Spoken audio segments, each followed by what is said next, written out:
Hello বন্ধুরা, দিনটা হচ্ছে শিবরাত্রির পরের দিন, ছিল সোমবার। দুদিন ধরে এবার শিবরাত্রি পড়েছিল।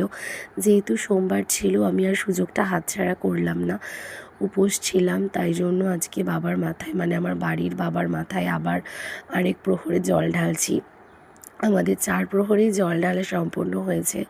দুধ, গঙ্গাজল, ঘি, মধু সমস্ত কিছু দিয়ে আমার সব ঠাকুরকে, গোপুসোনা, তারপরে হচ্ছে দুর্গা ঠাকুর, সমস্ত ঠাকুরকে আমি আজকে স্নান করালাম। আর আমার মহাদেবকে আবার সুন্দর করে নিজের হাতে সাজিয়ে দিলাম।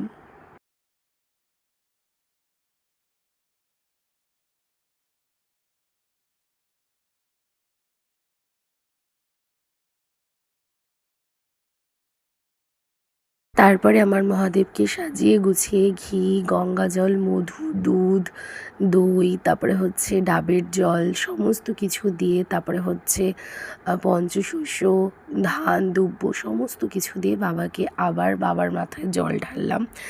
তো এই যে দেখো, আমার বাবাকে আজকে সুন্দর করে সাজিয়েছি। আগের দিনের সাজটা তো তোমরা দেখতেই পেরেছিলে।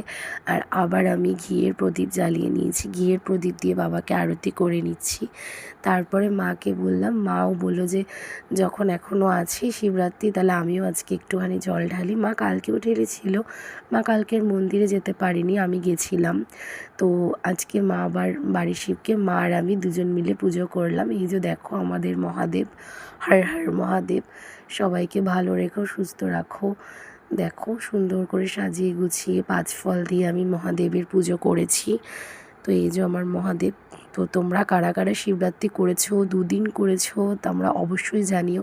তারপরে দেখো বন্ধুরা, ফল, মিষ্টান্ন, সাবু, দুধ, মিষ্টি, বাতাসা সমস্ত কিছু দিয়ে আমি ঠাকুরকে সেবা দিয়েছি। আমি যেটুখানি পেরেছি আমি সেটুখানি ঠাকুরকে সেবা দিয়েছি।